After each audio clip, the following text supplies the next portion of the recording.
Vous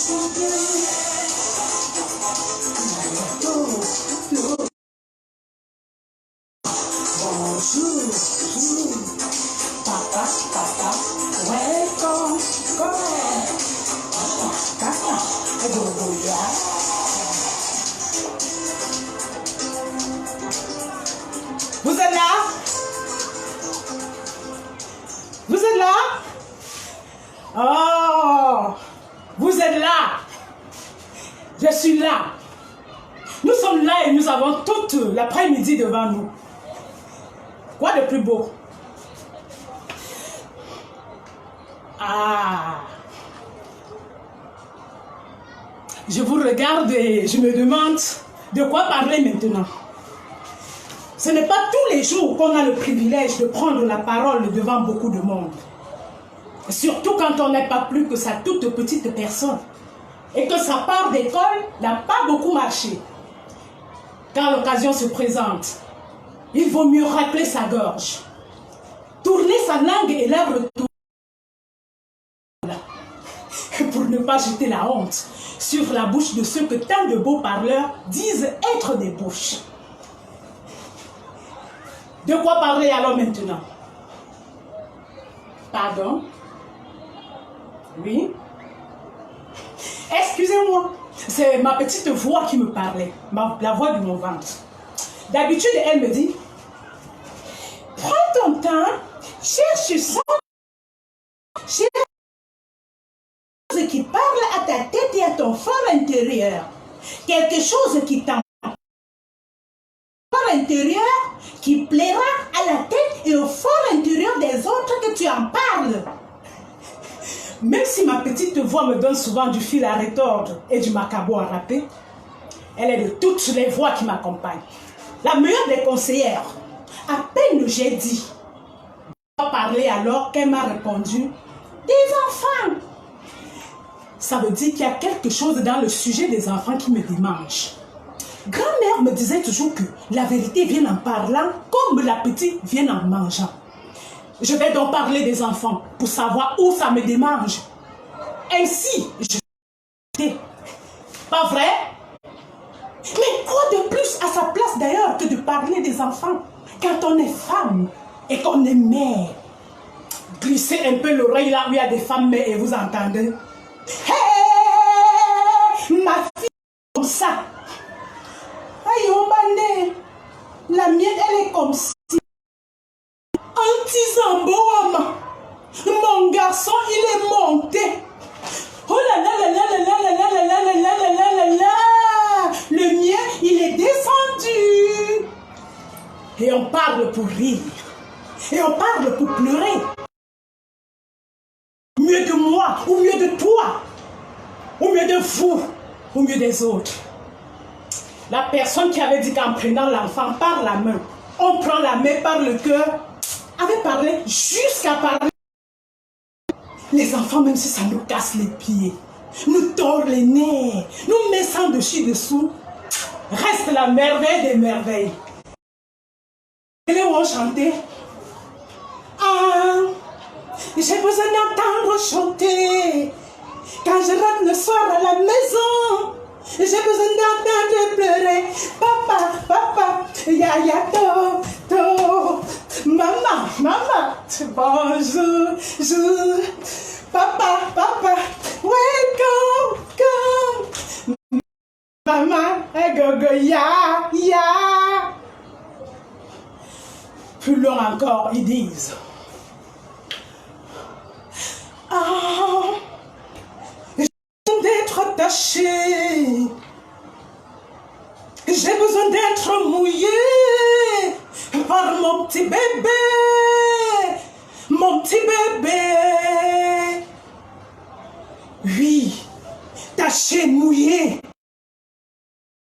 Et ça pleure. Ça chie et ça pisse. Ça griffe et ça mord. Ça cause des soucis. Et ça donne des couvertures à laver. Mais une maison sans enfant, c'est quoi? Un jour sans lune, une source sans eau, un arbre sans racines. Une maison sans enfant est plus triste qu'un condret sans viande, qu'un bongo sans poisson, qu'un couscous sans sauce. Si les oreilles du bon Dieu étaient faites pour nos bouches, il entendrait les beuh. Les beuh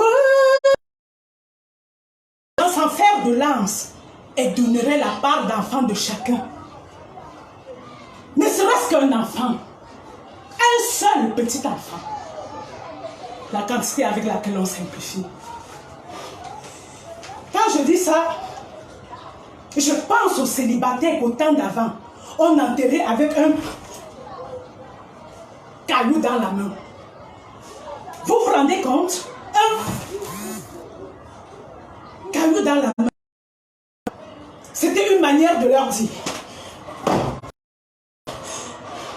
Quand vous n'avez pas prolongé la part de vie qui vous a été confiée, retournez à la terre et restez-y avec un destin de pierre qui ne va jamais plus loin que soi. On dit qu'un cadavre n'a pas honte. Mon œil, qui compare un mort à l'ampoule grillée qui ne craint pas le court-circuit, pour observer certains cadavres de près. Et lui, par la pluie, j'ai vu un corps mourir de honte. C'était le corps du fils de Mamie Jou, une doyenne du quartier. L'enfant. Elle met l'enfant à l'école. Mieux quoi ce coup. Mieux ce coup. L'enfant fuit l'école. Et tu famille mieux, l'enfant fuit le travail. Elle trouve le travail à l'enfant. Quoi ça? Hey. Tranquille.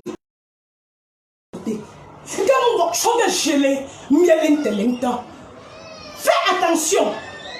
L'enfant voit ça se perd. Un matin, Mamie jouait chez le chef du quartier pour rembourser l'argent de la poule que l'enfant a attrapé chez une voisine. Un midi, Mamie jouait au commissariat pour rembourser l'argent de la chèvre que l'enfant a attrapé chez un autre voisin. Un soir, Mamie jouait chez tel ou tel grand pour mouiller sa barbe pour que l'enfant n'aille pas en prison.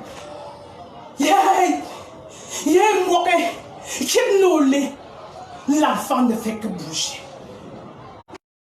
Encore, l'enfant ne fait que sauter.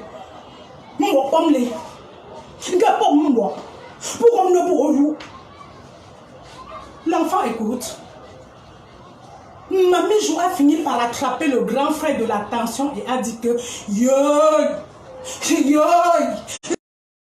l'enfant, elle ne souffrait plus qu'en silence et demandait quand elle pouvait une messe pour son enfant. La vie si.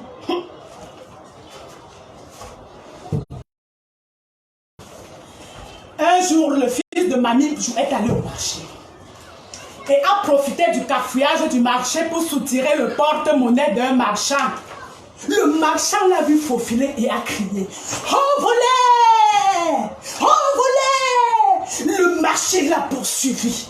Le marché l'a poursuivi, attrapé. Le marché l'a attrapé. Le marché l'a déshabillé, ligoté. Le marché l'a ligoté, rossé. Le marché l'a rossé, et brûlé. Et les passants ont porté le corps pour le jeter devant chez Mamie Jou. Mamie Joué. Mamie Joué. Pendant que les gens accouraient pour voir le corps du petit bandit du carrefour qu'on a poursuivi, attrapé, déshabillé, ligoté, rossé, achevé et brûlé. Mamie Jou était assise et regardait le corps de son enfant. Pendant qu'on veillait le corps du petit bandit du carrefour qu'on a poursuivi, attrapé, déshabillé, ligoté, rossé, achevé et brûlé, Mamie Jou était assise et regardait le corps de son enfant. La seule chose qu'elle a dite pendant toutes ces cérémonies a été « Te voilà, notre enfant. » Elle n'a rien dit d'autre que « Te voilà, notre enfant. » J'ai vu le corps de son enfant mourir de honte. Mourir d'une... J'étais tout près de lui. La vessie,